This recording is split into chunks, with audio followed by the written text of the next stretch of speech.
But where would he be when he's released on earth? In a day which would be like a year. And then this creature spoke and said, I am Jassasa, spy. So this is an island with a lot of people who excel in spying.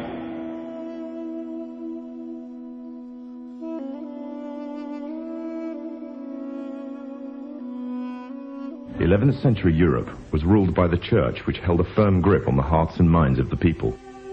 This power enabled Pope Urban II to wage war on the Muslim Caliphate and crusade in what he called a War of the Cross, to recapture the land of Jerusalem. It had been under Muslim rule since the year 637, but in 1099 this rule was brought to a bloody and sudden end. In the name of the cross, women were raped and murdered. Children were put to the sword, and it is said that blood ran in the streets knee-high to the horses.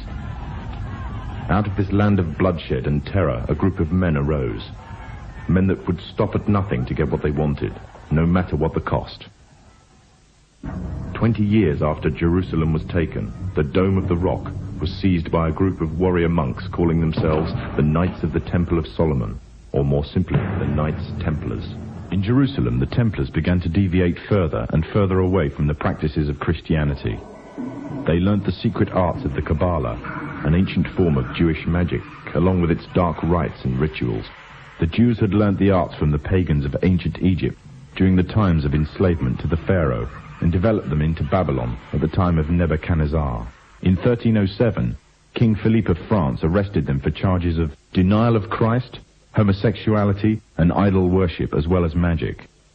In 1314, Pope Clement V declared all Templars as heretics to Christianity, ordering all their properties to be seized. Their leader, Jacques de Morlaix, was captured and burnt to the stake. The Templars were cornered, and just when it seemed they were finished forever, a glimmer of hope arose from a seemingly certain end. They were to find a safe haven as well as an ally. But not in France. In fact, in a country in a desperate struggle for independence against the English. The country of Scotland. For some, Scotland's hope of independence had died with the death of William Wallace. However, to the King of Scotland, Robert the Bruce, the arrival of the Templars gave him a new secret weapon. Their experience, gained over 200 years of fighting the mighty armies of Islam, had made them expert in combat and warfare, and more than a match for any army brought before them. In 1314, the Templars, allied with Robert the Bruce and his army, took to the fields of Bannockburn in the long-awaited showdown with the English. Robert the Bruce's foresight paid off. The 25,000-strong English army suffered a humiliating defeat at the hands of only 6,500 men. The dream of an independent Scotland had finally been achieved.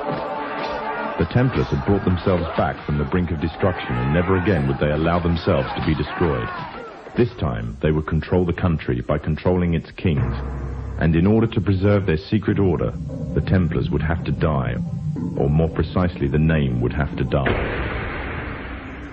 The Templars, who had escaped Europe, were finally laid to rest in Roslin Chapel, Scotland, which stands to this day as sign of their presence in Britain. Their descendants became the true power of Scotland. In 1603, the death of Queen Elizabeth I left England without an heir to the throne. By virtue of descent, King James V of Scotland became King of England. In doing so, Scotland and England joined to form a new kingdom, and the power that the Templars held over Scotland spread to give them a firm grip on the whole of Great Britain. For over 100 years, the Templars concealed their activities, fading into the background until they were little known and little remembered. However, they did not cease to keep a firm grip on Britain. All the time they were planning, regrouping, and infiltrating positions of power in all corners of the kingdom. In 1717, the Templars made their reappearance in Europe. They had grown in both number and strength, and were now ready to coin a new identity, free from their reputation of the past, and given credibility by none other than the monarchy and aristocracy of England. And the name they chose for themselves was a name that will be known by many, but understood by a few. This new name, the Freemasons. The answer, of course, is that when he's released on earth, he will be on that island. And from that island, he will launch his mission to liberate the Holy Land, to bring the Jews back to the Holy Land, to reclaim it as their own, to restore a state of Israel in the Holy Land, and get the Jews to believe that this is the holy Israel of David and of Solomon, alayhi salam, and to cause that state of Israel to become the ruling state in the world. Which island is it?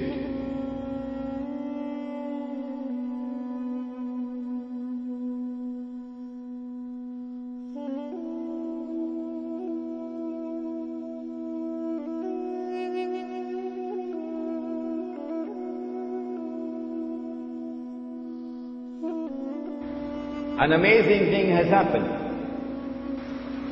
The British government did something which was incredibly strange and mysterious.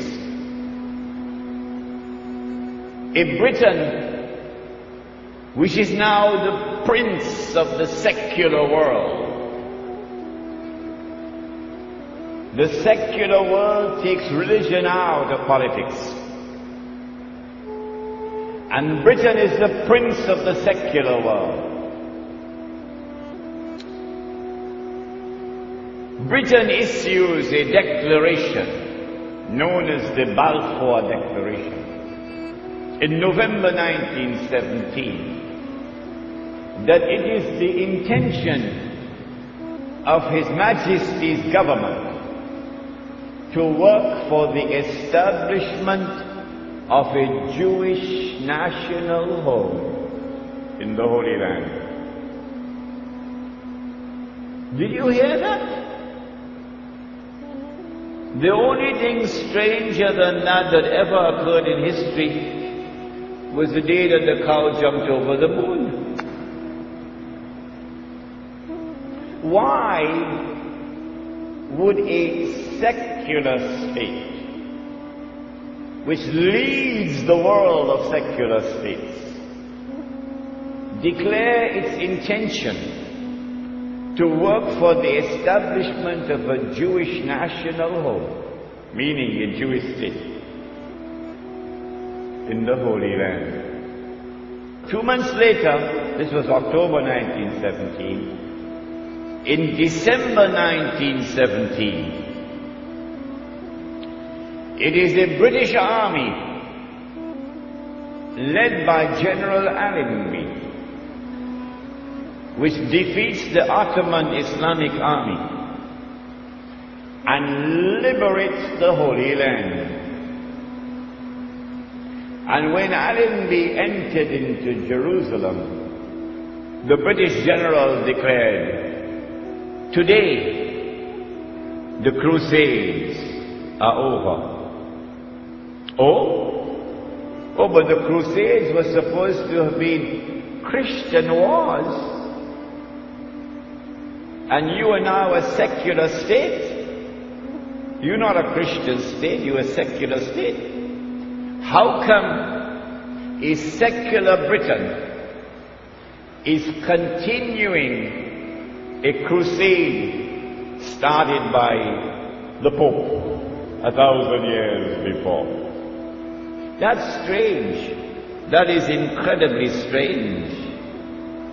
Between 1918 and 1948, it is the island of Britain which ruled over the Holy Land on a mandate conferred by the League of Nations. And during that period of time, with tremendous deception, while pretending to keep the Jews out, Britain opened the doors for the Jews of Europe to enter into the Holy Land. and to reclaim it as their own.